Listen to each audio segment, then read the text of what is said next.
foul. 2 balls and a strike to count on Taylor. Reyes fires, swinging a drive, deep left field. It's his way back. Walk the ball. Chris Taylor.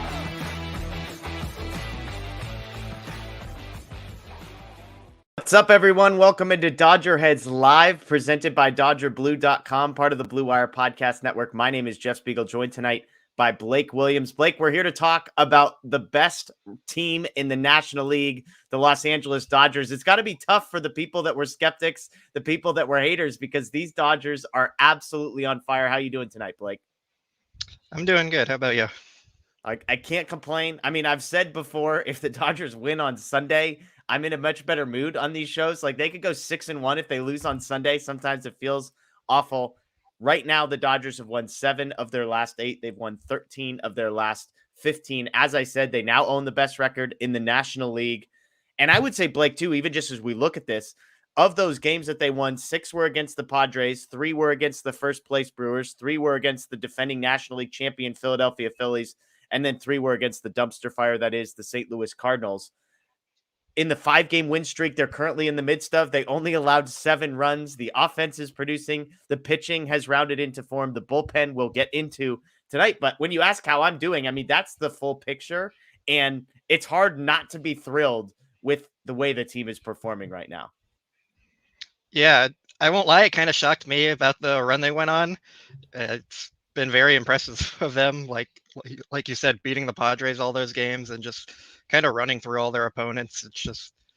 It's been surprising, but on the other hand, it's not as surprising because they started to get healthy. They started to get guys back and find their rhythm, but they're showing what they can do, and it's exciting.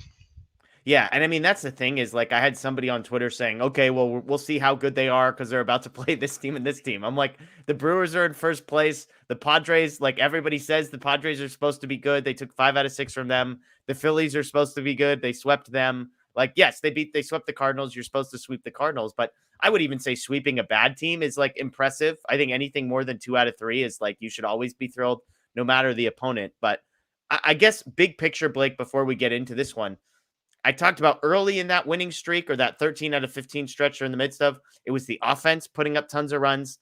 Of late, I just said it. I mean, they've allowed 7 runs in their last 5 games. When you step back, are you more excited about how the pitching has performed thus far in the midst of this little run, or the hitting? I think I would say the hitting, because I had more trust in the pitching coming into the season, and I know they struggled a bit early, but I kind of assumed they'd figure it out. They had too much talent in their bullpen to not figure it out. I know they had a lot of there's a lot of volatility in relievers, but they just had so many talented options. I was pretty confident they could find a mix that would work, and it seems like they have found that, especially with Victor Gonzalez coming back and looking like it's 2020 form. The offense has been really exciting because I think that was what a lot of us had more questions about, like with Miguel Vargas, with JD Martinez, was he going to find it? Was Max Muncy going to hit? So for them to have this strong offense that they're showing right now, I think that's the most encouraging thing for me. Yeah, and look, getting those guys back, getting JD Martinez back, and I think it was Saturday, which was kind of where they put out their best lineup possible. You had all the David Peralta was basically the 9th hitter, and he was your worst hitter. And if David Peralta is the worst hitter in the lineup, that's a pretty solid lineup, the way that some of these guys are swinging the stick lately. And so I'm with you. The offense has been really good. We appreciate everybody, by the way, joining us live via YouTube, via Facebook. We sweep the Padres, Blake. We got a good turnout already. Usually that number is only going to grow as the show goes on, which I'm excited about. Here's the plan for tonight's show. We're going to do a longer version of Stock Up and Stock Down because it's going to give us an avenue into some of the biggest conversation points out there. We're going to talk about the Dodgers stars and how well they've been performing. We're going to talk about Miguel Vargas, the bullpen, a couple people that we've already mentioned. We're going to talk Trayce Thompson. You and I both, within 30 seconds of each other yesterday, sent out the exact same tweet unknowingly about a particular free agent who we think might be a better option than Trayce Thompson. At this point, we'll talk about that. We'll do some rapid fire on Kershaw, Gonsolin, that kind of stuff, and we'll get to some questions as well. I've got a great food question for you, Blake, that I'm very excited to hear your answer to. The teaser I will give is I asked this question to Steven Nelson when I interviewed him and realized that this might be an elite food question, just to sort of get a taste of where somebody's food perspectives are. So we'll get into that. So again, thank you to everyone joining us live. We're going to get to your questions, those listening after the fact, either on YouTube or part of our podcast. We appreciate you as well. But let's dive right in to stock up and stock down. Blake, you mentioned the lineup, how good the offense has been. The first stock up I want to throw at you is the Dodgers superstars at the top of that lineup, because Mookie Betts, Freddie Freeman, and Will Smith have been on an absolute tear over the last 15 days. These three guys in the last 15 days have combined for 11 home runs, 30 runs scored, and 32 RBIs. These three basically are averaging 2 runs and RBIs a day. They haven't even played every day, so it's more than 2 runs and RBIs a day. Will Smith, who is probably third on this list in most people's category, currently leads the National League in OPS. He's hitting 322, 417 on base, a 598 slugging percentage. So I want to ask you kind of a bigger picture question, but Mookie Betts has the big home run today. Freddie Freeman has looked dialed in. Will Smith has been dominant. What's stood out the most to you about the top of this lineup for the Dodgers? Just that they've been performing like they're supposed to. I mean, sometimes players go through slumps and everything and just up and down seasons, but these guys are producing like they're supposed to. And whenever you get that, you're going to have good results. So I don't think anything's shocking from it or anything has really stood out aside from that they're just producing. And that's really all you can ask from them. Yeah, absolutely. And I mean, these three guys, I would say, are kind of among the more consistent hitters in Major League Baseball. It feels like the Dodgers have had guys like Corey Seager, Cody Bellinger, who at their peaks were among the best hitters in baseball. But both of those guys were still prone to extended periods where they were a mess. And then they would also have these extended periods where it was like, is Cody Bellinger the best hitter I've ever seen?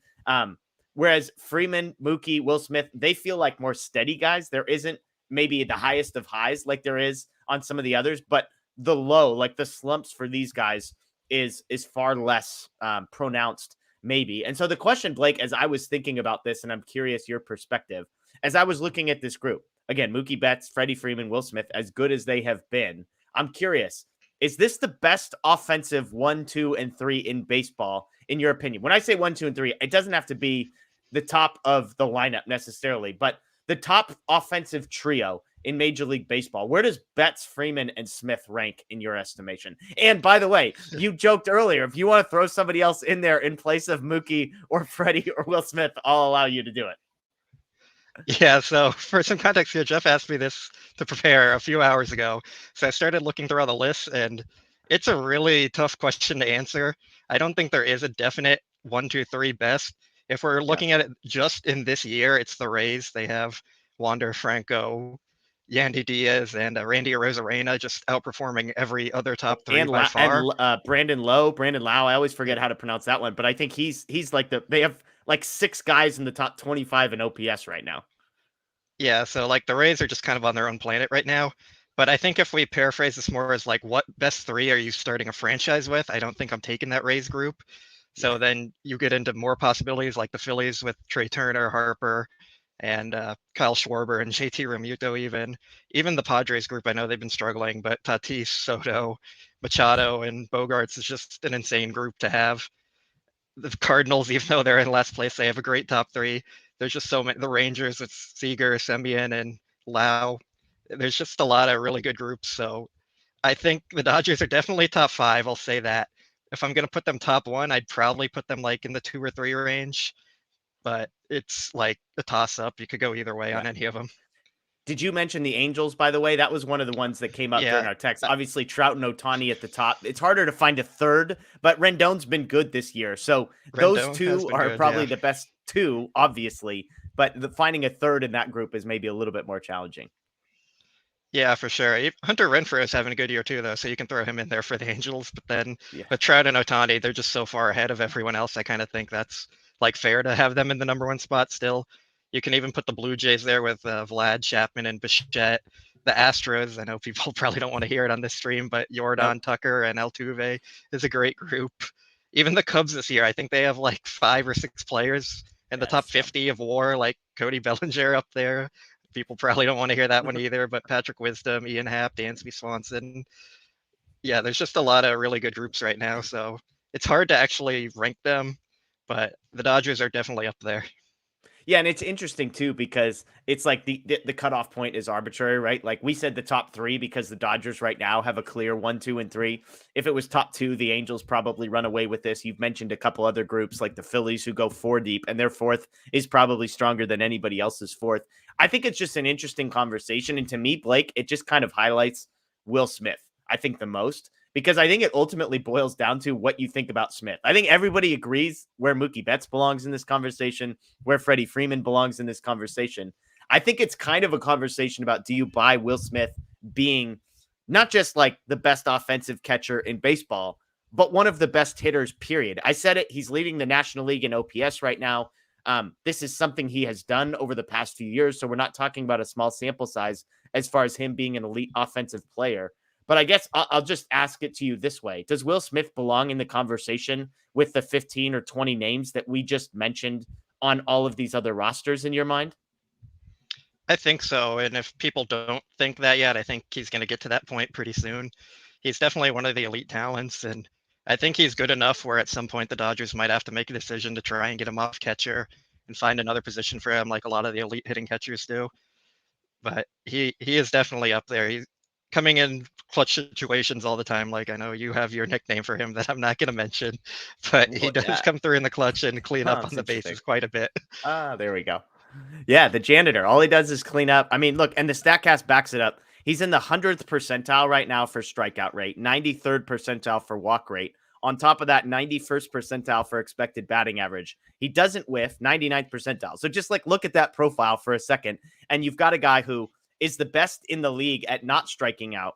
He's among the top in the league at walking. He doesn't swing and miss. His expected batting average when the ball is put into play is in the top 10 percentile as well. So you've got good batted ball data, you've got good swing and miss data, and you've got good eye data all combining into the same player. It's a pretty ridiculous profile. And again, the OPS currently bears it out. He's the top in all of the National League. And so I'm with you kind of at the end of this conversation. I don't think you have to land here and necessarily pick one. We're obviously biased towards the Dodgers, so it's easy for me to know the most about these three guys. But you mentioned, I think the Angels group, whoever you put in that third category, belongs in the conversation. The Braves, Acuna, Olsen, Albies, or maybe Murphy or Riley, who has not had a great year. That group is really, really strong.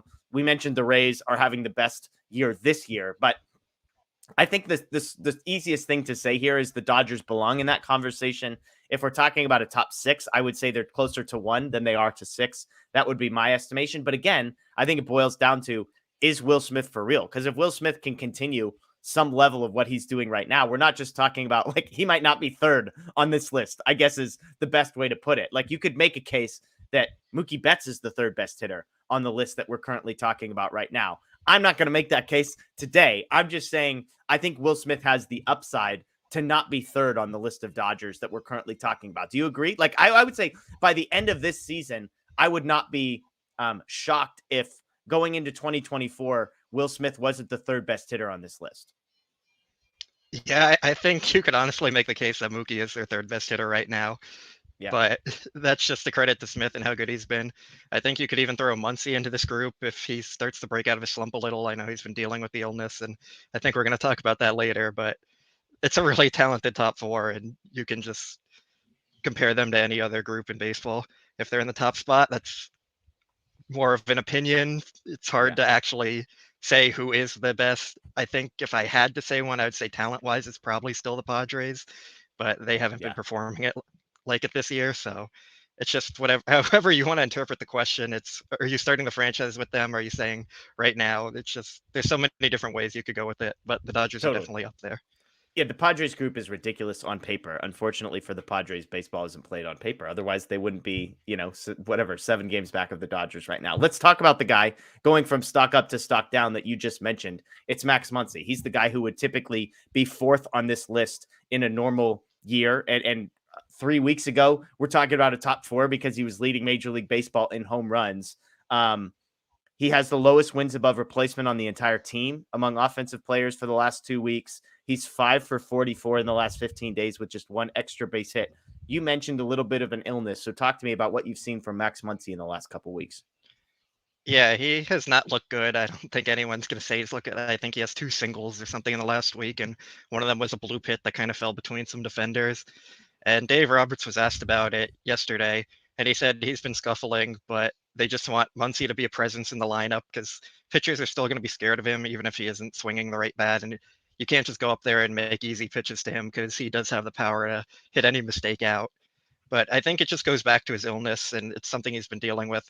Dave said he's getting physically better, but he still has a cough going on. So it's hard to drop his stock too much for me just because of that illness, but it's definitely affecting him. And we'll see if he starts to get back into a rhythm when he finally gets healthy and breaks out of it.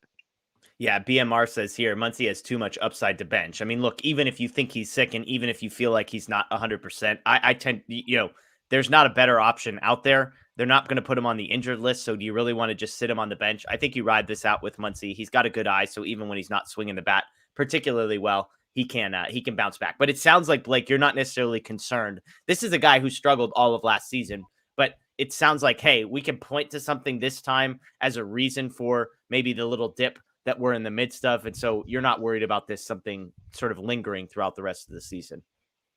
No, not at all. And players always go through slumps too. Like Muncy just went on a tear of hitting a ton of homers in a few weeks, and then he kind of fell off, and he's been in a slump for 2 weeks now. It's just kind of the up and downs of a season.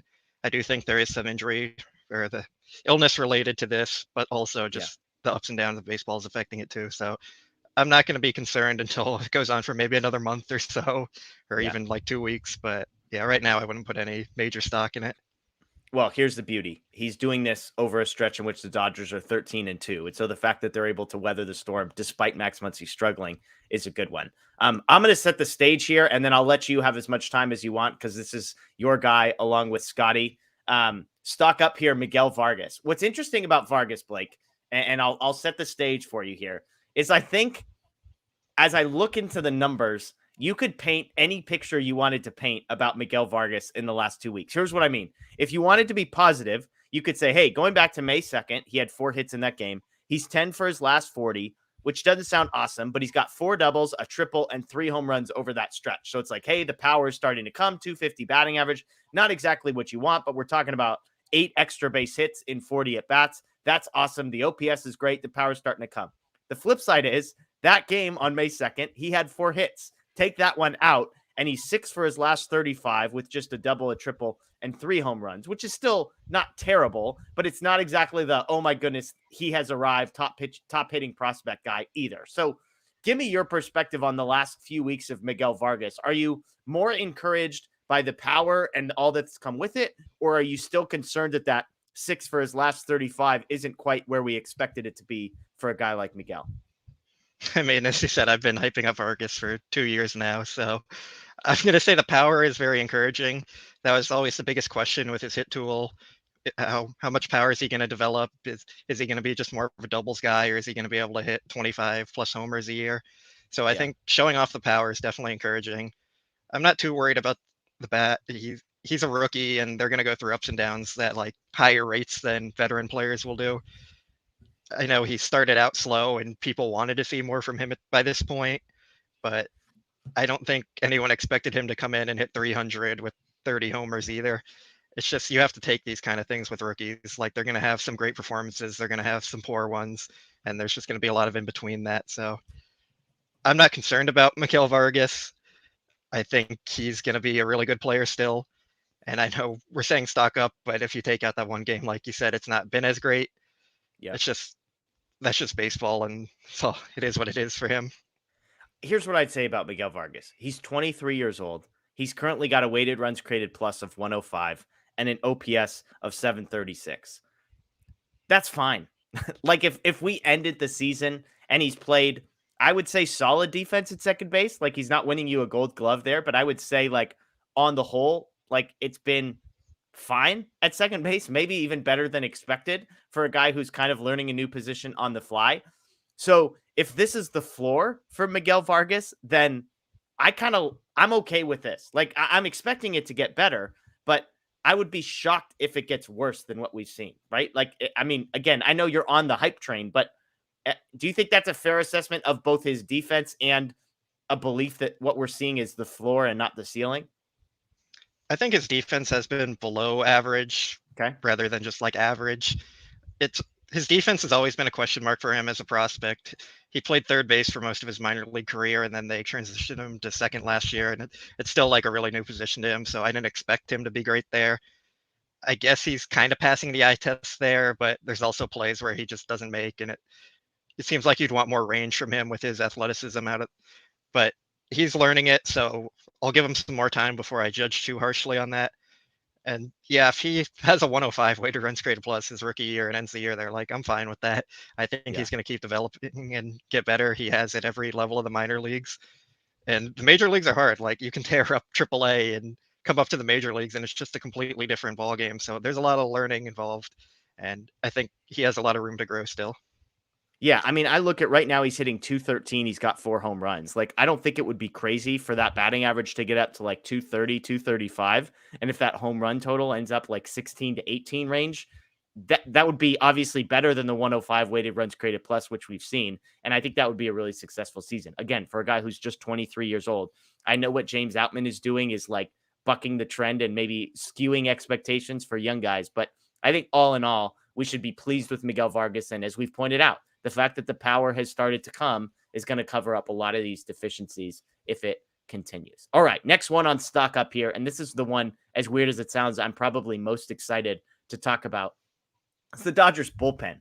Holy smokes, what a week for the Dodgers bullpen. In this 5-game win streak that they're in the midst of, that started, by the way, with Noah Syndergaard giving them just 1 inning and the bullpen needing to go 8 full innings in that one, and then 4 consecutive games in 4 consecutive days after that. Oh, excuse me. They had an off day on Thursday. So 4 games in 5 days after that. They threw 18 and a third innings, 10 hits, 2 earned, 4 walks, 21 strikeouts. Basically, the only 2 earned runs they gave up were 2 home runs that Shelby Miller gave up in that 8 innings of relief game. Since that point, it was 10 and a third scoreless innings. Remarkable stuff. If you go bigger picture, I tweeted this stat out. If you go back over the last 30 days, the Dodgers have 3 pitchers who have yet to allow an earned run. That's Caleb Ferguson, 10 and 2/3, Evan Phillips, 10 innings, Victor Gonzalez, 9 and a third. No earned runs for those 3. If you go back 14 days, Yency Almonte's 5.2 have been scoreless. Justin Brule's 2.2 have been scoreless as well. So the back end, all of a sudden, Blake, of Phillips, Ferguson, Gratterall, who I don't think is perfect, but in the right spot can be a really strong reliever, plus Almonte, who may be turning a corner, Victor Gonzalez looking nasty. All of a sudden, the bullpen that we weren't freaking out about, but that didn't look good, wasn't convincing a month ago. All of a sudden, Caleb Ferguson takes a leap. Evan Phillips settles down. Yency Almonte turns a corner, and this thing looks like it's headed back in the right direction. Yeah, for sure. They've been very effective and just all around great. I think a few weeks ago, Dave was asked the question about the bullpen, and he basically said if Yency and Alex Vesia get back to form, we're going to have a very good bullpen. And it wasn't Vesia that got back to form, but it was Victor Gonzalez who came up and has just blown everyone away. Like he was arguably their best reliever in 2020, and then he kind of just fell off a cliff and disappeared for 2 years. And now it looks like he's fully back and looks like an elite reliever. So when you have those 2 guys in your bullpen, you already have Evan Phillips as your main guy. Caleb Ferguson's looking elite again, like he was pre-Tommy John surgery. And like you said, Bruce Starr, I don't think either of us are huge fans, but in the right spot, he can be a solid reliever. So you're seeing that whole group come together, and it's looking great. And hopefully they can even get Daniel Hudson back in the future, Alex Reyes, Blake Trinan, JP Fireeisen. Like they have more good options that could be coming. Now you don't want to rely on them, and it's good that they don't have to with how the bullpen's pitching right now. But if you can just keep adding to this group, I think the bullpen could be the best part of their team. Yeah, you make the point that I was just about to make, which is this group actually should be getting better because of all of the guys who are due back eventually. I mean, we don't have a whole lot of information on guys like Hudson and Reyes, who would theoretically be on the closer end to being ready, versus Trinan and Fireeisen, who are more like end of season, if at all, type guys. But the fact that these guys have looked as good as they have without those reinforcements yet, I think is encouraging. Let me just hone in on 2 people real quick. Caleb Ferguson, first of all. Holy crap. Caleb Ferguson, the last week, Blake, has like been in, not just like, oh, he's been really good. Like you said, back to 2020 levels. Like This is better than 2020 levels. This is like one of the best relief pitchers in baseball levels over the past couple of weeks. I'm not saying it's necessarily sustainable, but I'm also not saying it's not sustainable because we've seen him look like one of the best relievers in baseball before, and he actually looks better than that to me. Yeah, it's hard to say any relief pitcher for me is sustainable. Like anyone who's been on the show, You don't believe in sustainability. For relievers, yeah, I don't. They're just too random all the time every year. But Caleb Ferguson has had a past of looking like one of the best relievers in baseball, and he's doing it again. It took him a year and a half or so to get back from Tommy John, but he looks healthy. He looks fully recovered, and if I had to bet on one of the relievers staying consistent all year, it might be him, aside from Evan Phillips. Okay. So, yeah, I'm excited for Ferguson and see what he can do, because I thought at 2020 there was a point where he should have been the team's closer when Kenley Jansen was struggling, and I think Ferguson could get back to that point this year, especially if Vesia figures it out. Then you have Victor and Vesia as your two lefties. Evan Phillips goes back to the fireman role, and Ferguson as your closer. That would be a very good bullpen, I think. Yeah, Evan Phillips is the biggest threat to your relievers aren't sustainable argument as far as guys in Dodger uniforms, because he is once again looking unhittable. But let's talk about Gonzalez real quick, because you mentioned it. He's been incredible. I think I just said it, 9 1/3 scoreless innings over the last month or so. The velocity is up. I mean, back in 2020, his velocity on his fastball was like 95.1. That was average. It feels like 95 is the floor for his fastball now. It's touching 97 at times. He doesn't look like just a nice Justin Brule type piece who's kind of like filling in temporarily. Victor Gonzalez all of a sudden looks like this guy that's like, what are we doing with him? Yeah, and he was an important part of their 2020 World Series run. So he has experience being a very good reliever for this team. And it looks like he's back. Like, there's not a large sample size yet, but as you pointed out, the velocity is very encouraging. And I think there's just a lot to like about him. He's kind of changed his pitch mix a bit, and he looks very good. Yeah, absolutely. Absolutely. All right. Well, shout out to Ozzy who left us a super chat, so we'll throw it up right away. Do you think Bueller will be in the bullpen later? Blake, you and Matt are the two guys who are at the stadium chatting with the team. So there was an update in the last couple of weeks that Bueller was throwing off of a mound when he wasn't live tweeting Dodgers games. What's the latest you've heard about Bueller, and do you think he could be a bullpen arm by the end of this season?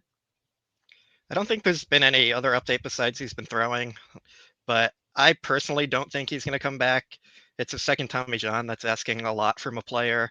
If you ask Bueller about it, he believes he's going to come back, and I think that's what he's working toward the most.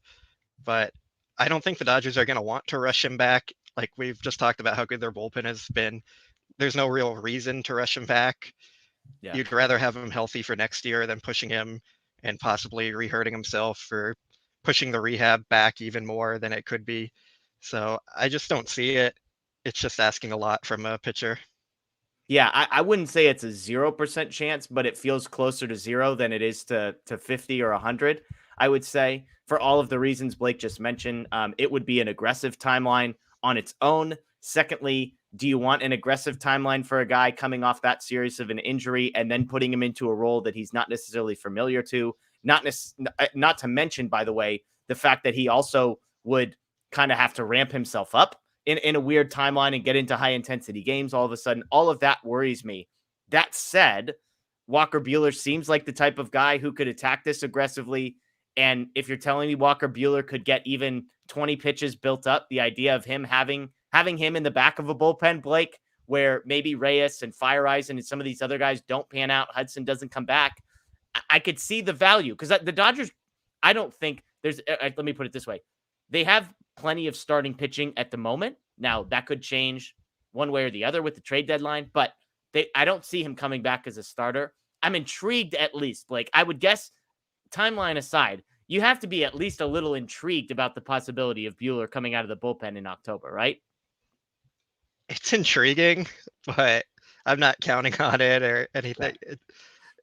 In my mind, it's just like so far kind of removed from reality. Like I'm just not buying into it. I haven't thought about it too much other than this, but I'll say it's intriguing, and that's about as far as I'll go on that side of optimism.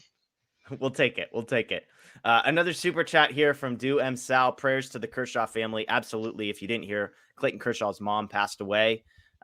So awful situation, obviously, when you lose a parent. No less days before, the day before Mother's Day. So absolutely praying for Clayton Kershaw and his family as they're navigating it. What would always be a difficult thing, but to do it in such proximity to a holiday like Mother's Day, I can only imagine how hard that is. So thank you for the super chat, Do, and absolutely we share those sentiments as well. Okay, moving along in our conversation, Blake, moving out of the bullpen conversation, which has been good, to a stock down situation, we'll just say, and that's Trayce Thompson. This is a guy who's been the topic of conversation on Twitter, on social media, at least where I live, not just because his brother was getting bounced by the Los Angeles Lakers, but because on the field, Trayce Thompson just hasn't been able to tap into whatever he was able to tap into in 2023. The last time Trayce Thompson got a hit, Blake, was April 17th. Since then, I believe he is 0 for 30 with 18 strikeouts over that stretch, does have 6 walks. We have both said we don't understand why they insist on using him against lefties. He's 2 for his 33 against lefties this year. To be fair to Dave Roberts, he hasn't been great against righties either. He's 5 for 23 against right-handers. So one of my bold predictions at the beginning of the year, Blake, was that I didn't think Trayce Thompson was going to be long for the Los Angeles Dodgers. He hit 3 home runs on opening day to kind of mess up my guess a little bit. And yet here we are a month and a half into the season, and my timeline of the first 2 months seems in play. So before we get to the guy that you and I both like as a potential replacement, do you have any sort of hope that Trayce Thompson is going to be able to snap out of this in a really meaningful way? Or are you more confident than ever that 2022 was just a mirage? I'm not confident, and I think in the offseason I said 2022 is a mirage, but part of it more this year is they're putting him in opportunities where they're setting him up to fail. Yeah, His whole career, like he has 400 plate appearances as a below league average hitter versus left-handed pitchers, and his whole career he's been above league average versus right-handed pitchers, but they're not letting him face right-handed pitchers. They're only letting him face left-handed pitchers. So it's hard to fault the player who's getting used incorrectly and being put in situations to fail. And why they're doing that, I think we've both said we're not really sure. I've guessed it's because they don't feel they have a better option with Hayward or Peralta versus left-handers. But it's just not fair to the player to keep putting him in that spot. He's proven he's not going to be good at it, and you're just mentally wearing on him. And I just don't see any upside from it. Now, if they wanted to say, hey, take some at-bats versus righties and get your swing back, and then we'll go from there and give you some at-bats versus lefties and see if that kind of starts to translate, it would make more sense to me. But they're pinch hitting him against right-handers even when he's in the starting lineup. So you're not giving him any chance to succeed. And I just don't see it. I think it's unfair to Trayce Thompson, and I don't agree with it. And that's what I'll say there. Yeah. I mean, look, we all remember Jock Peterson. Imagine if the Dodgers only hit Jock Peterson against lefties and never let him hit against righties. Like, we all would have been saying the exact same things about Jock Peterson that we're currently saying about Trayce Thompson. The one thing I think that makes it tricky for the Dodgers is they have plenty of guys that can hit right-handed pitchers and guys that, in all honesty, are better hitters against righties than Trayce Thompson. So what you have is a player who's like their 5th best option against right-handed pitchers and should never be put in against left-handed pitchers, which puts him in a difficult spot, which basically perfectly explains why they're using him like they are. Now, with all that said, they shouldn't be putting him in against lefties at all. Like, he can't hit lefties. So if the plan is he's never going to hit against righties, then he should absolutely be DFA'd, because Jason Hayward is a better option against righties. Obviously, James Outman is, David Peralta. All of these guys are better options than Trayce Thompson. I joked on Twitter that the Dodgers are apparently the only team that haven't figured out that he can't hit lefties because they keep throwing him out there. I guess you could counter that with they don't really have better options, allegedly. I mean, I would throw Jason Hayward out against lefties before I would throw Trayce Thompson out against lefties, but that's just me. But let's talk about the guy, Blake, that you and I both expressed some interest on Twitter about, and that's Darren Ruff. I've been sort of patrolling the waiver wire to see, are there any of these guys who hit lefties, or mash lefties, and don't do anything else that come across? Well, Darren Ruff gets DFA'd, ends up electing free agency. He is currently out there. Darren Ruff is a guy who mashes lefties, Blake. Since 2020, when he came back from overseas, his weighted runs created plus against left-handed pitchers in each of those seasons have been 136, 165, 116, and 113. He's got about 350 at bats over that stretch, so not quite like a full season sample necessarily. So just think about imagine if a guy had put this up over like 120 games. He hit 250 with 22 home runs, 19 doubles, and a triple, a 500 slugging percentage. He also had an 88th percentile walk rate last year. So offensively, like Darren Ruff seems like the perfect player who is now a free agent who can be signed for basically nothing for the Dodgers. The caveat to all of this is he can't play defense just about anywhere. I suppose you could try sticking him in the corner. He was a -7 outs above average last season between first base and the outfield. Most of that negative was in the outfield. But is Darren Ruff an upgrade over Trayce Thompson in your estimation, Blake? I think he is, in the sense he fits what the Dodgers need more as a lefty masher, but he also doesn't do anything else that Trayce Thompson does provide. Trayce is a better runner. He's a better defender. And Darren Ruff just doesn't do any of that. Like, he's only going to hit lefties. He's not going to play defense. He's not going to steal you a base. He's going to be below league average versus right-handers. So in all, like, when you're looking at the whole package of Darren Ruff, he's not a very good player. But when you look at what the Dodgers need, Darren Ruff does fit them very well. They need someone who can be a platoon bat against left-handed pitching. They can try and hide him in left field and see how that works. If it gets too bad, you can kind of cross that bridge when you get there. But I think he does fit the roster better, especially just even if he's only a pinch hitter. Like, they don't have anyone on the bench who's going to come in and hit lefties. So I do think he makes sense. The most important thing here is he's free. You don't have to trade a prospect to go get him. You don't have to give up much. Like, you're going to pay him league minimum. If it doesn't work out, you DFA him and move on. But I think it's better for Trayce to move on and find a new club that will actually utilize him in a spot that he needs, and bring in Darren Ruff to put on your bench and see what he can provide. Like, I don't think he's going to be a savior for the team. I don't think he's going to totally change what they do or anything, but it's a free bench option that fills a need that you have. So it just makes sense for me to bring him on, and I would do it. I see a lot of people in the chat saying they don't want him or just very anti Darren Ruff, but you're not bringing him in to be a starting player. You're bringing him in to be a role player who fills a need. And I think that's something you do have to consider. Like, you're not going to see Darren Ruff playing 130 games. Yeah. The 13th bat that they have on their bench. I mean, think about how often Trayce Thompson plays. Think about how often Michael Busch played when he was up. I mean, this is a guy who's not going to play. With Darren Ruff, it would be even less because he would have an even more hyper-specialized role. He would have been just DFA'd, so he's not going to be complaining about playing time on a team like the Dodgers. He could honestly be to the point where he could be a pinch hitter and almost exclusively a pinch hitter, because you could pinch hit Darren Ruff against lefties in the 7th or 8th inning of a game in which you needed help there, and then immediately not even throw him into the outfield and go put Chris Taylor, who's got such positional versatility, or Mookie Betts, who has positional versatility. You have so many guys who are versatile that you could literally just be a pinch hitter and he would provide more value than Trayce Thompson is currently providing them. Like, I can't stress enough how good Darren Ruff is against left-handed pitchers. He has a 500 slugging percentage over the last 4 years. And so you can imagine what that looks like. He's a 20% above average hitter against lefties. So he is very good against lefties. The Dodgers as a team are very, very bad. Like, if the Dodgers find themselves in a spot where they're down a run or they're in a tie game in the 7th inning, who's the better option if a lefty gets brought in? Like, they literally do not have anybody. Chris Taylor is maybe the guy, but he's probably starting if there's a lefty on the mound to begin with. And so Ruff is the guy that can come in a pinch hitting spot for a tough hit, for a tough out.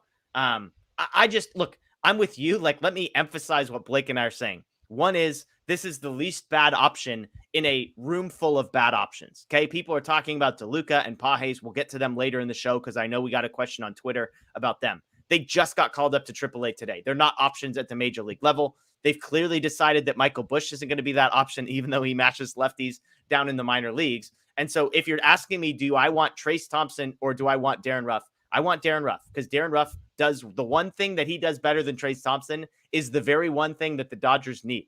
Jason Hayward can play defense. Like, Chris Taylor can go play defense. All these other guys can be the defensive answers in the outfield. All you need Ruff to do is 3 or 4 times a week come in as a pinch hitter late in the game against a lefty. Maybe start once or twice a week if you can pass it out there. And that's the better option. Again, we're not saying Darren Ruff is like a superstar. We're just saying he's better than Trayce Thompson, right? Blake, is that a fair assessment? Yeah, I think you have to look at it as if you're in the 8th inning of a game and there's a lefty on the mound, do you want Darren Ruff, Trace Thompson, or Austin Barnes hitting for you? And I think when you put it that way, everyone is picking Darren Ruff in that situation. And Yeah. you're getting him for free. He's a guy you can move on from if you need to and find a better option at the trade deadline when more teams are willing to trade. Like, you can't go out and make a trade right now because unless you're going to overpay a lot, because it takes 2 teams to trade and most of them aren't going to be wanting to trade right now. So you're kind of sticking with what you have in Trace Thompson and Austin Barnes versus left-handers, or you're bringing in a free agent. And Darren Ruff is probably the best free agent who fills that need of a left-handed hitter. Yeah. The Dodgers right now, Blake, are dead last in batting average against left-handed hitters. They are hitting, or it's left-handed pitchers. They're hitting 198. 198. And by the way, Matthew Moreno would take Austin Barnes over all those guys, I think. So just to be clear, like let's not say nobody, because I think Matt might take Austin Barnes in that situation, right? He'd talk about how gritty he is and how clutch he is. I would take Barnes if Blake Snow was pitching, but other than that, yeah, I think Matt might, but I don't know. I'm taking Ruff there. Yeah, I'm with you. So, all right, let's get to some rapid fire stuff, and then we'll get to some questions. Briefly, Blake, Clayton Kershaw, 2.36 ERA on the season. He bounced back this week, a dominant 7 innings against Milwaukee, 8 strikeouts, no walks. I mean, he's been incredible so far this season for the Dodgers. The strikeout rate is up. The walk rate is still very, very low. Is this sustainable? Is what we're seeing from Clayton Kershaw something that you could pencil in, health aside, that you could pencil in for the rest of the season? I mean, yeah, it's Clayton Kershaw. He's arguably the best pitcher of all time and definitely the best pitcher of our generation. So I don't think it's fair to bet against him with what he's doing. He's Kershaw. It's pretty much all you can say. Yeah. All right. Tony Gonsolin. I saw a lot of chat comments earlier about Tony Gonsolin. 5 innings, no earned, 2 hits, 1 walk, 6 strikeouts today as he continues to build back up. I have long been the high man on Tony Gonsolin. It's like the Julio thing. Like at some point, the ERA, if it doesn't quote unquote normalize to what all the other stuff, then maybe there's something there. Gonsolin every year has had a great ERA, basically at the major league level. Off to a strong start today. Obviously, his best start of a very short season. Have you liked what you've seen from Gonsolin? Are you encouraged with how quickly he's been able to bounce back, which obviously it wasn't an arm injury, but from an ankle injury that cost him the first month or so of the season? Yeah, I'm not sure he's going to keep pitching like he has with the 1.4 ERA or whatever it is. But I do think he's a very good pitcher. And the most encouraging thing for me is his velocity was up today. And anytime a pitcher is gaining velocity, I think that's always encouraging. So Gonsolin's a good pitcher and he's pitching well right now. They rushed him back and it didn't seem to affect him too much. So it's exciting to see what he can continue doing. Yeah, and look, Noah Syndergaard expected to start on Monday. That's the latest. They think that he handled his bullpen acceptably, and so he's expected to start. Clayton Kershaw, not expected to go on the bereavement list before his start on Tuesday. That's the latest that we have. And so having Tony Gonsolin as sort of hopefully a solid option there alongside Dustin May, Clayton Kershaw, and Julio Urias at least makes that sort of variability in the number 5 spot a little bit more manageable. Last one here, James Outman. Any concern about James Outman? We knew the slowdown was going to come. We knew the quote-unquote regression was going to come. I would add that he's probably been better in the last 2 weeks than most people realize. He still has had a 772 OPS and a 119 weighted runs created plus, and yet it wasn't as good as he was. So is the real James Outman kind of what we've seen, this like 780 OPS with a 120 weighted runs created plus? Do you think there's more regression, or do you think he's even better than what we've seen the last couple of weeks? I think he's probably about where he is right now, like his true talent level. He might regress a little more, just the ups and downs of a season, as we talked about with Vargas. I don't think anyone expected him to be one of their best hitters all season. And yeah, he's a good player. He has power. He's always going to strike out a bit. Kind of like a jock type player maybe throughout his career, like just a good hitter that's going to have some flaws in his swing with some ups and some downs. But yeah, I think this is about where a fair talent level for him. Look, if he's Jock Peterson with the ability to hit against both lefties and righties and with a massive upgrade defensively, that's a really valuable player. I'm not saying that's what he's going to be, but if that's kind of the general profile you're getting offensively, plus the ability to stay in there competitively against lefties and be better defensively and in center field. I think there's some value. So I'm with you. I think 770 OPS feels about right for James Outman. Obviously, he would finish at a higher point just because of how hot he started. But, I mean, he's the favorite for the National League Rookie of the Year right now, and it's hard to argue with that assessment. All right, let's get into some questions here. We've got about 15 minutes left in the show. If you're new here, thank you for joining, first of all. But in the comments, just put questions in all caps so that we get and so that I can sort through the comments quickly and find those. We've got a couple via Twitter that we're going to get to as well. But Blake, I'm going to start with a food question for you. This is my new favorite food question, and I would love to hear people in the chat chime in because we're the ones that usually get roasted for our food takes. But if you have a bad food take and you're willing to post it publicly in the chat, then I think you're opening yourself up to some criticism. I asked this to Steven Nelson, which small plug if you missed that interview. He's the best. He's a great interviewer. He's a great storyteller. Check that out on the Dodger Blue 1958 YouTube page. But Blake, imagine you walk yourself into a mini mart. Maybe it's a 7-Eleven, an AM, PM, whatever your sort of favorite mini mart place is. And you're grabbing 3 items. Okay, let's say you're grabbing a drink and you're grabbing a couple snacks. Maybe it's a salty and a sweet, whatever you want. But one's got to be a drink because I'm curious. You're grabbing 3 items from a mini mart. Blake, what are those 3 items? I think for the drink, I'd probably go with a tea or an Arnold Palmer if I can find it. That's my favorite. I love tea. Okay. And I think you saw that in Arizona. I stole a few of the teas you brought. It's great. For the salty snack, I think those honey barbecue twisted lay chip things. I like those Fritos. a lot. You're talking the Fritos. Yeah. Or they, great choice. Fritos, yeah. That's a 12 out of 10 food opinion. That's easily the best Blake Williams food opinion in the history of Blake Williams food opinions, okay? So what this is, so far, Blake, I hate to admit this out loud. Iced tea is where I'm going. Give me Pure Leaf unsweetened. Second, those honey barbecue twists, like a perfectly acceptable choice. So I'm worried that we might agree on all 3 here. So where are we going in the sweet category? I'd probably go with Reese's. I'm a big peanut butter chocolate person, so I don't have any problems with like Snickers or Twix or something there too. But I think Reese's are my favorite. It's a great answer, Blake. I would switch. I love Reese's. Like if we're going chocolate, that's probably where I'm going. I'm more of like a Sour Patch Watermelons guy. That's where I would land. But I have to say, from a food perspective, Blake, that might have been the best answer you've ever given. So kudos to you, Jason, chiming in here. Cherry Coke Zero, Reese's Peanut Butter Cups, and Fritos. So Cherry Coke. If I was going soda, I'm not a big soda guy. Wild cherry Pepsi would be my choice. Reese's, he agrees with us. Fritos. I don't know if he's agreeing with us on the Fritos or if he's going normal Fritos. Normal Fritos, I would be slightly concerned. You could do way better in a chip than that. But Jason's a food guy, so I'm trusting him here. TQT is going Diet Coke, plain Lay's, and Twix. I can't get there. We could do so much better in the chip category than regular Lay's. I'm just going to leave it at that. But I appreciate the feedback here. So there we go. Well, I got to ask that question to Moreno. Steven said salt and vinegar chips. I'm out on salt and vinegar. Like I'll eat them if it's the only thing there, but it's like the most mid choice ever. Do you agree with me? I would put them below you. I wouldn't eat them at all. I don't like the vinegar. Just not for me. Okay, Amanda's chiming in. Water, honey Dijon kettle chips, and red vines. Amanda, I have the widest range of reactions to this possible. Water, fine if you like avoiding it. Honey Dijon kettle chips, elite chip, by far the best kettle chip. Honey Dijon, red vines, potentially the most overrated candy in the history of all candy. Like. Just so average. My hot take, Blake, that I'm going to throw at you, I would take Twizzlers over red vines. I like red vines, so I'm taking those. I guess this is where we're going to disagree for the first time again in a while. We'll get back on some debates here, but I like red vines. They've been something like me and my mom always get them for when we go to a movie or a Dodger game or whatever. So just, I don't know. I like them.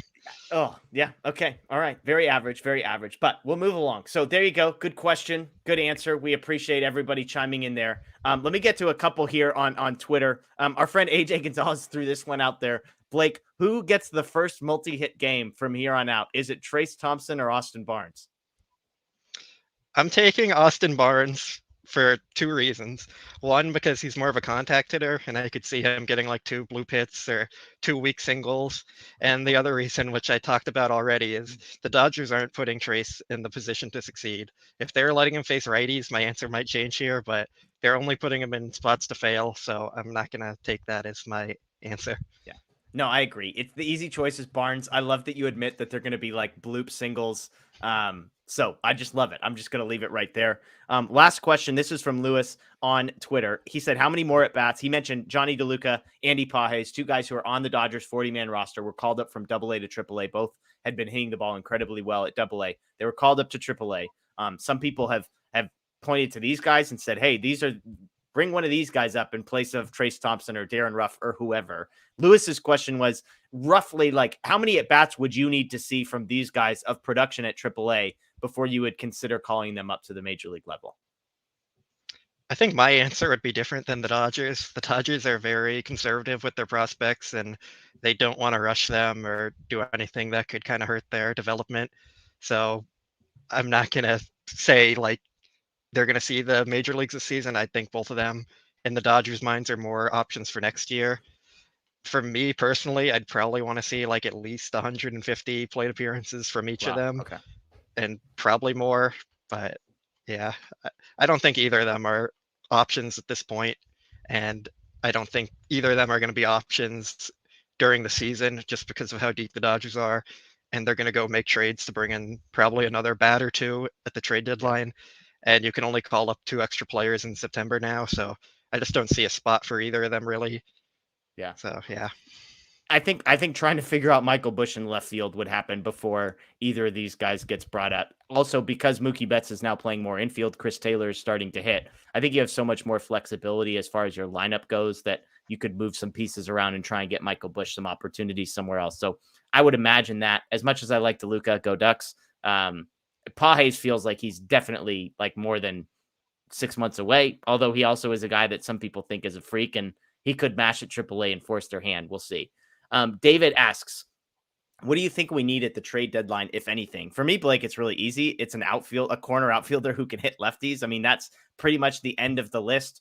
You could make a case for another starting pitcher, depending on what you think about Syndergaard and the whole sort of battalion of young arms that they've got coming up through AAA. Because we talk about Bobby Miller, Gavin Stone, Ryan Pepio, Michael Grove.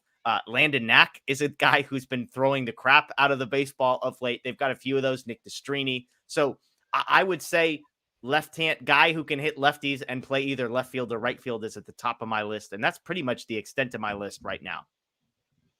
Yeah, I think they definitely need someone who can hit lefties, whether it's an outfielder or a shortstop. I know Mookie's versatility kind of gives you the possibility to go either spot. I know Tim Anderson is a popular choice, and I personally wouldn't trade for Tim Anderson just because he's going to be expensive with another year of control. And like you've said before, you can find outfielders cheaper. So with Mookie giving you the option to play shortstop, just find a cheaper outfielder and stick him out there, and you'd get pretty similar production. One other thing I'd add to the list is kind of a swingman starter reliever type piece, just because they're going to rely on rookies and you don't entirely know what you're going to get for them out of the back of your rotation. But if they do impress you, then you have a guy who can be in the bullpen, give you a few innings if needed. And if they don't impress you, then you have a starter who can come in and fill in for Syndergaard or any other injury. So I just think you can always add pitching depth, and someone with versatility to be a starter or a reliever makes the most sense for them right now. Yeah, absolutely. Absolutely. All right. Next question we've got on here is BMR wants to know, is it time to think about extending Will Smith, and what would you give him? The answer is yes. They hopefully started thinking about extending Will Smith 2 or 3 years ago. Now is as good a time as ever. I was looking up the details. Sean Murphy is a young catcher who signed a big team-friendly extension, sort of buying out the final handful of years. I can't remember. Okay, so 2023 was going to be his first arbitration eligible year. So basically on the exact same timeline as Will Smith. And he signed a deal that was 6 years, $73 million. Will Smith is making $5 million this year. So figure, subtract that out from Murphy. Murphy basically got 5 years, $68 million for Smith going forward. Will Smith is a much better player than Sean Murphy with a much longer track record of being successful. But He does have 2 years of arbitration left, 2024 and 2025. He'll be a free agent at age 31. That's in the year of 2026. I mean, would it be crazy for 5 years and $100 million buying out the last 2 years of arbitration, Blake? I'm not sure if Smith would take it right now. I think he might get a better contract when he reaches free agency if he waits 2 years, and he's going to get good money in arbitration. It's hard to say what he'd exactly get. And I think if you're signing him long term, I do think you'd want to eventually move him out of catcher because his bat is his main carrying card there. You don't want to risk that like taking a toll on him. So if you kind of plan for him to be a long-term DH for you, like when JD Martinez leaves, or if you kind of see him maybe eventually taking over for Freddie Freeman at first, or I know he's played third and before, maybe they kind of start working him there more. I just don't think they're going to want to pay him big money to be a catcher, especially when they have a few really good catching prospects. Yeah. All right. There you go. Noah, we got another super chat. We appreciate that. We're going to get to super chats as soon as we see them. So thanks for throwing those in there. Sometimes I get stuck higher up the list and I start scrolling down. So if you're reacting to things live, I don't get to see those while we're doing Q&A. But if you want to drop us a super chat, we always appreciate that. Noah wants to know, what are your thoughts on Rojas? I see improvement. It sounds like he made some comments that he tweaked some things. I believe he had a hit today. I don't know. I'm still like pretty far out on Miguel Rojas. He wasn't good last year. Maybe he was hurt. He hasn't been good this year. He's never really been amazing as an offensive player to begin with. So my stance on Rojas historically has been pretty well established. Do you see improvement? Like, are you buying into that he tweaked a couple things in his own approach and that he feels a little bit more confident? I see improvement, but I think part of that is also he was so bad to begin the year. I think he was below a 25 weighted runs created plus to start his year. So just he had to have some regression back to where he normally is in his career, more of like a 76 to 85-ish type player. So I think he's just kind of starting to get back to that point. I don't think he's improving to the point where he's going to be an above average hitter, but if you have slightly below average with his defense, like I think that's fine. And I think that's what all the Dodgers were really expecting of him to begin with. So I just think it's more kind of he's getting back to where he is in his career and not any kind of major improvement. Yeah. Okay. Well, there you go. That's more optimistic than I am. So have at it. Jason, quarter season poll. Blake, are the Dodgers a 100-win team? I'm still going to say no right now. I think they're more probably 95 area. It wouldn't totally shock me if they got there, but we've kind of been saying this since the beginning of the offseason, or the end of the offseason, I should say. Like the Dodgers are a very high risk, high reward type team. Like they have a lot of things that could go wrong or a lot of things that could go right, and it wouldn't have shocked either of us to see them win 90 games or 100 games. So it's just kind of how their roster's built. So I'm still going to say no right now, but they've been very impressive, and if they keep continuing it, I guess we're going to have to push them up to 100. Yeah, currently on pace for 102, 103 wins. So obviously they've won 13 of their last 15. So, you know, what you believe and what you don't. I still think 100 feels high, and a lot of it will depend on what the divisional race looks like. If the Padres, you know, limp along as long as they do, I could see the Dodgers taking their foot off the gas towards the end of the season. I'd probably have them in the high 90s would be my prediction if I was like sort of recalibrating, you know, maybe 98 wins, but that's just me. Michael asked, what happened to the Tuesday, Friday stream? If you don't, please let us know. Yes, we apologize for that. Friday was tough just because of the Lakers conflict. And then Tuesday, I believe, was an early game. So I'll say this, and I should have said this. Michael's referring to some playback stuff that we do on Tuesdays and Fridays. That's what we shoot for.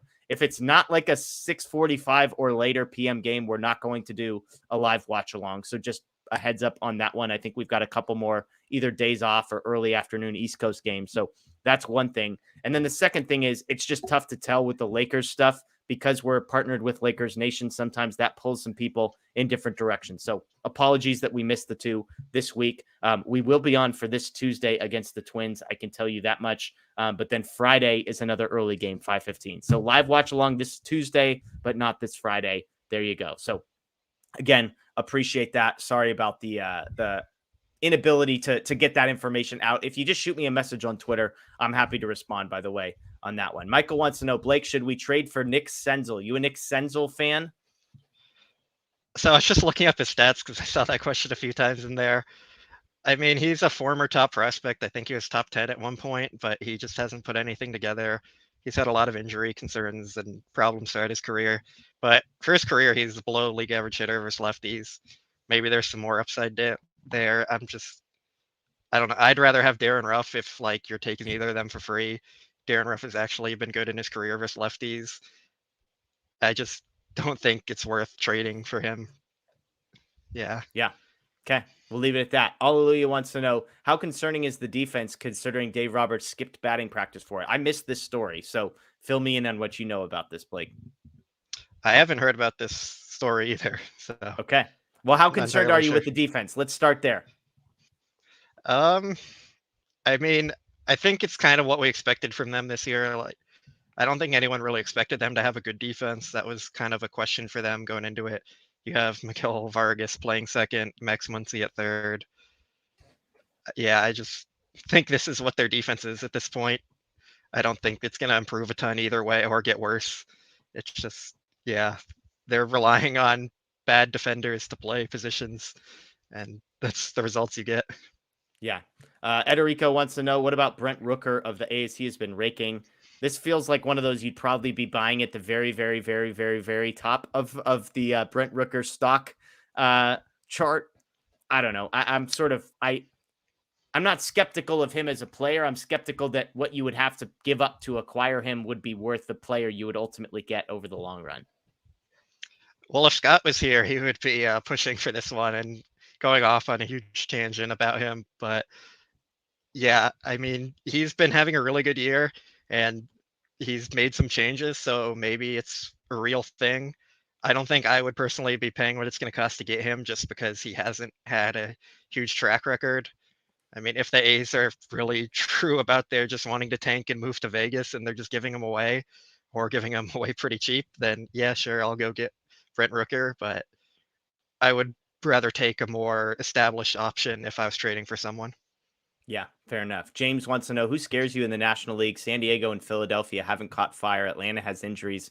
Milwaukee looks like the same team they've been, and New York isn't there yet either. Braves had the best record in the National League prior to the Dodgers overtaking them, I believe today. Maybe it was yesterday, but are the Braves the best team in the National League? You know, the biggest competition for the Dodgers, so to speak? Are you buying, a team like the Padres or the Mets eventually figuring this out?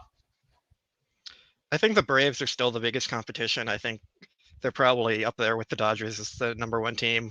Which team you want to consider number one might be a coin flip. So I'm still putting the Braves as up there as the top competition.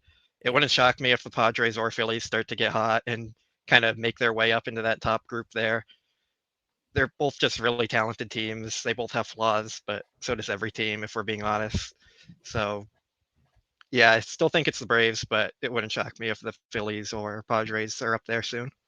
Yeah. All right. Let's try and get to a couple more. Jackson says, I just subbed tonight. Thank you, Jackson. We appreciate it. If you're new to the channel, please subscribe, ring the notification bell here on YouTube if you're listening to the podcast, or if you are a podcast person, search for DodgerHeads on Apple, Spotify, or Google. We'd love to have you follow us, rate, review, always super helpful for us as we go. We're here every Sunday night, 9 p.m., at least through the month of May. It'll be at 9. Then we might be able to move things earlier starting in June to be determined. Usually it's me and Matt or me and Blake. So again, we appreciate you joining us. I do see chats, by the way, that the Lakers play Tuesday. We know that. We're going to be doing a live watch along on Tuesday, and we'll see who joins us. That game will be in Denver, so I'm not positive what the time is. Somebody in the chat probably knows. But the Dodgers are playing the Twins at 7:10 p.m. So I will be there. I'm not sure who's going to be joining us. Probably Scott. If not Scott, then AJ. But stay tuned on that one. We will be there on Tuesday night, though. All right, let's see if we have a couple more questions. Again, I'm scrolling through these in real time, so I appreciate your patience as we look through these. All right, that might be, I'm not positive if I see any more questions here. Let me see if we got any on Twitter. Is there anything I'm missing, Blake, that you saw come through the chat? Oh, here was one. Here was not- one. I'll ask one. Some people we've talked about. This was from Ismail on Twitter, so we appreciate it. He was saying if the Dodgers do end up trading for a shortstop, what do you do with Gavin Lux long term? A guy like Tim Anderson is under team control for another year's. Willie Adames under the same situation. What would you do with Gavin Lux in that situation? Well, to start, I don't think they're going to trade for a shortstop, as we mentioned before. But if they do, I mean, you could probably put Gavin Lux in the outfield. You could move him in a deal for a starting pitcher. You could put him back at second and move Miguel Vargas somewhere because Vargas hasn't been great at second. I think it's something they'd worry about later than thinking about right now. And I don't think that would prevent them from making any deal or change their mind about anything. They have a lot of versatility. I mean, Lux has played third before. It wasn't good, but maybe with some more time, he could be a productive player there. I just don't think it's going to be something that's going to be a concern to them right now. And it's just something they'll figure out later. Yeah. Let Mookie play shortstop. That's the answer. Let Mookie play shortstop. He made one of the worst throws you'll ever see from a shortstop the other day, but I believe that's his only error at the position. So we're going to give him a break on that one. He's been fine. Go find a solution in the outfield. It's a lot easier. It's a lot cheaper, and go from there. Okay, last question here from TQT. How can we improve against lefties? Outside of going and signing Darren Ruff, like Blake and I both think they should do. Let me say this. There's two things that I think, two reasons why the numbers look worse than they probably should. The first is Will Smith missed a bunch of time. So you got a lot of Austin Barnes at bats against lefties that are probably skewing these slightly more negative than they would be if Will Smith was playing in those games. I don't know the exact number, but let's say Austin Barnes got an extra 20 at bats against lefties. There's a dramatic difference between the 086 or whatever Austin Barnes is batting against everybody compared to Will Smith, who's hitting 3-something. So that'll bump you up a little bit. And the second one is the one we mentioned. Trace Thompson is a lost cause against lefties. They keep throwing him out there against left-handed pitchers. So even if they replace those at bats with Chris Taylor or Jason Hayward or whoever, it's going to be marginally better. You do those two things, all of a sudden that 198 the Dodgers were hitting, does it move up 20, 30 points? And all of a sudden you're not last, maybe you're, 20th, 22nd, something like that against lefties. Who knows? Add Darren Ruff, Blake, and it's Doja coin straight to the moon, right? That's the answer here. Yeah, I don't think the chat's still convinced about Darren Ruff. I don't know what more case to make about him, but I think it is two things. It's playing your best players. Like, you can't be putting in Trace Thompson over James Outman like they did the other day. That just doesn't make sense. And like you said, getting back your starters like Will Smith is going to make a difference. But they do also need to go get someone, make a trade, sign a free agent, maybe both. It seems like it's always been a struggle for them no matter what they do. Like, part of the reason they got Mookie was because he was so great versus lefties and they're struggling with them. And JD was great versus lefties because they needed someone to hit lefties. And it's just like a never ending issue with them. I don't know what it is. Maybe it's the water at Dodger Stadium. You drink it and you can't hit lefties anymore or something.